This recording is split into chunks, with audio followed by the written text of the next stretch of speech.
This is the third in a series of chainsaw safety videos by the California Conservation Corps Ukiah. Our trainer is Richard Spillane. Richard? Alright guys, so this is going to be the final video for your basic chainsaw safety. Now, I say basic chainsaw safety because the safety changes with each cutting style that you use. There are going to be some very specific parameters that you're going to need to follow that is unique to that cutting style. Everything from falling to bucking to brushing operations. So this is just the basic stuff that is pretty much universal for all these different styles. So I'm going to go over the most important safety features that your chainsaw has. Personally, I think the most important safety feature is right here. It's your head. You need to know what situations you're getting yourself into. Make sure you know that you have the skill to adapt to those situations if things go wrong, and also be able to identify any hazards or anything that could go wrong.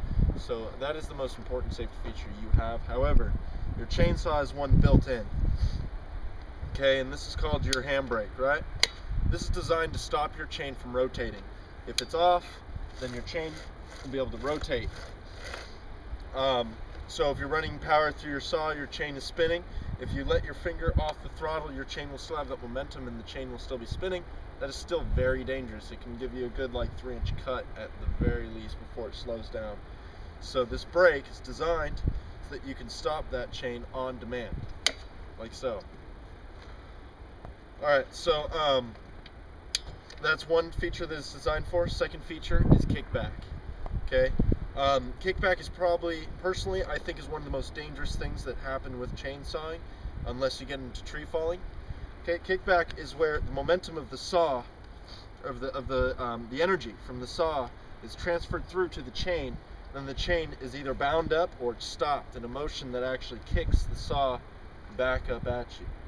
Okay, so this is an anti-kickback safety feature also, which means when you have kickback, it'll activate the brake and stop the chain, so if you hit yourself, you won't end up getting a huge laceration or end up dying.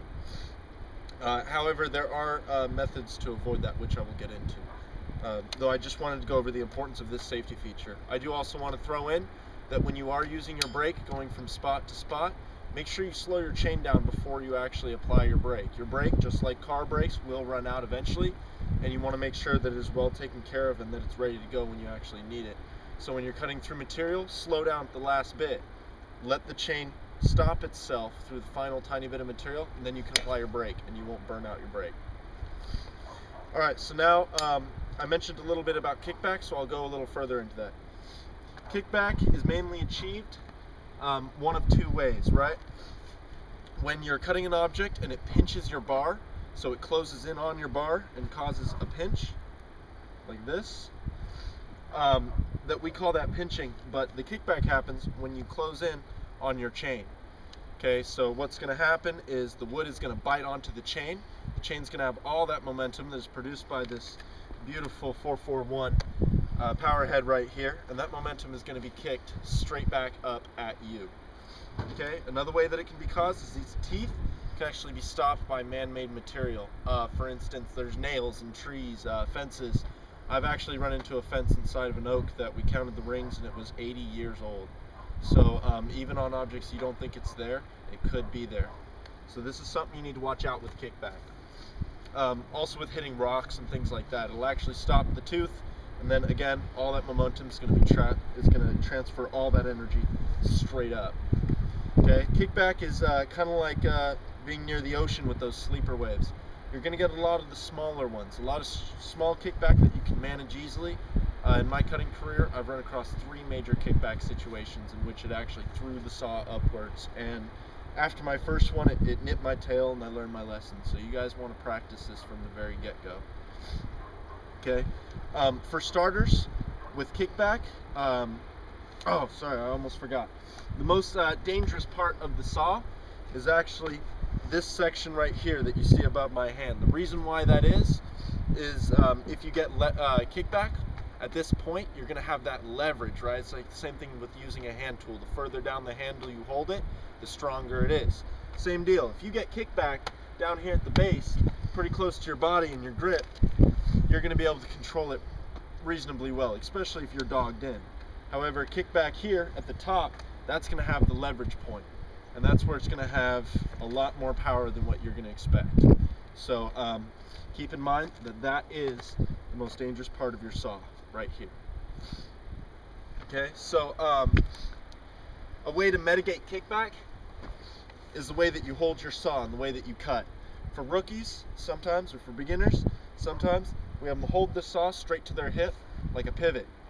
Okay, and this is to keep the blade away from their face, so even if they do get kickback, it's not going to hit them. Okay, how I even teach our more advanced guys, once they can move past this and they can hold the saw in a more adaptable way, is to always turn your bar slightly away from your face. It's very simple. I usually grip it right here on this bridge on my handle. I just grip it right there, and I do a very slight angle, like a 3-degree angle. And what's going to happen is when I do get kickback, it's going to force my blade away from me. Okay?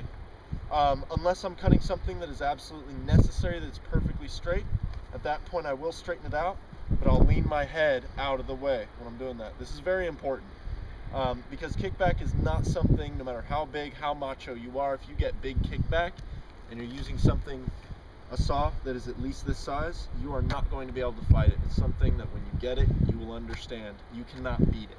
The best way to take care of it, and the ways that I took care of it those 3 major times, is commit it away from my body. I didn't necessarily try to stop it and fight it and waste all my time and energy doing that. In that split second, I made sure that chain was going away from my face and away from my body. Okay? So, so that is basic kickback mitigation. An easy way to know if you are looking down your chain is if you see the glint from your cutting tooth, the top of your cutting tooth. If you see that shining in your eyes, chances are you're looking straight down your chain. Never like this, either like this or like this. Okay? Don't ever point it down your face. I always get on the new guys that I'm teaching about that. And even when you're doing a cross cut, you want to make sure that you keep your body out of the way of that chain. Always move your body. So that is pretty much universal safety 101. I can't really recall anything that I've missed, so I'll take it back to you, Griffith. This is the third video in a series by Richard Spillane discussing safety to help you feel more informed when you're using this tool. It's a very important, effective, and dangerous tool at times. And you can find the first 2 videos on my YouTube channel, John Griffith, on the California Conservation Corps Foundation's Facebook page, if you scroll down, or on Hip Green Solutionary's Facebook page, or by Googling Richard Spillane CCC chainsaw safety video. Thanks.